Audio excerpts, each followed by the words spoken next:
Hello friends, સચિના કિચનમાં આજે આપણે બનાવીશું ઉનાળાનું સ્પેશિયલ એવું મેંગો મસ્તાની, જેના માટે મેં અત્યારે કેસર કેરી લીધેલી છે અને તે કેરીને ધોઈ સાફ કરી અને તેના નાના નાના ટુકડા કરી લીધેલા છે.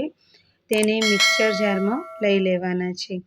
આ રીતે અત્યારે ઉનાળાની સિઝનમાં સરસ એવી કેરી મળી રહી છે, તો આપણે પણ કેરીનો ઉપયોગ કરી અને તેને ખૂબ જ સરસ એવું ઠંડુ મેંગો મસ્તાની બનાવીશું.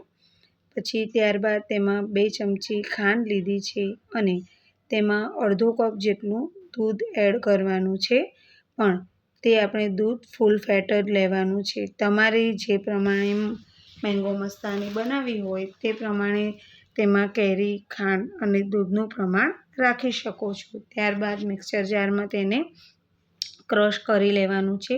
તેને ખૂબ જ સરસ રીતે ક્રશ કરવાનું, જેથી કરીને તેમાં કેરીના ટુકડા ન રહી જાય. ત્યારબાદ સર્વિંગ ગ્લાસ લેવાનું છે અને સર્વિંગ ગ્લાસની અંદર આપણે જે આ કેરીનો જ્યુસ બનાવ્યો છે તેને લઈ લઈશું. આ રીતે તેમાં કેરીનો જ્યુસ લીધા બાદ તેમાં આપણે આઈસ્ક્રીમ લેવાનું છે. તમે કોઈ પણ ફ્લેવરનું આઈસ્ક્રીમ તેમાં લઈ શકો છો. વેનીલા ફ્લેવર પણ ચાલે, અને જો તમારા ઘરમાં બીજી કોઈ આઈસ્ક્રીમ બધાને પસંદ હોય તો તે પ્રમાણે પણ લઈ શકો છો. મેં અત્યારે અમારા બાળકોને જે રીતે પસંદ છે તે આઈસ્ક્રીમ લીધેલી છે.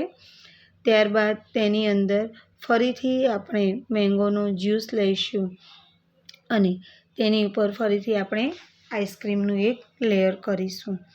આ રીતે સર્વ કરીને બાળકોને આપીએ તો બાળકો ખૂબ જ સરસ રીતે અને સામેથી જ માગી અને ખાઈ લે છે.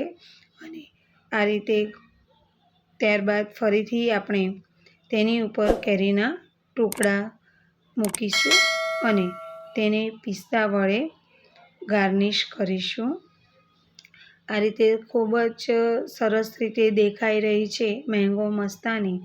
આ રીતે જો તમે સર્વ કરો તો કોને ખાવાનું મન ન થાય. તો સરસ રીતે મારું સર્વિંગ થઈ ગયેલું છે. હવે તમે જો આ મારા અવનવા વિડીયો એસકે કિચનમાં આવી રહ્યા છે તે તમને ગમે તો તમે લાઈક, શેર અને સબસ્ક્રાઈબ કરવાનું ન ભૂલશો, જેથી કરીને અમને પણ આવા નવા વિડીયો બનાવવાની ઈચ્છા થાય. અને મારો વિડીયો તમને ગમે તો તમે કોમેન્ટ કરીને જરૂર જણાવજો કે એસકે કિચનમાં બનેલા વિડીયો તમને કેવા લાગે છે.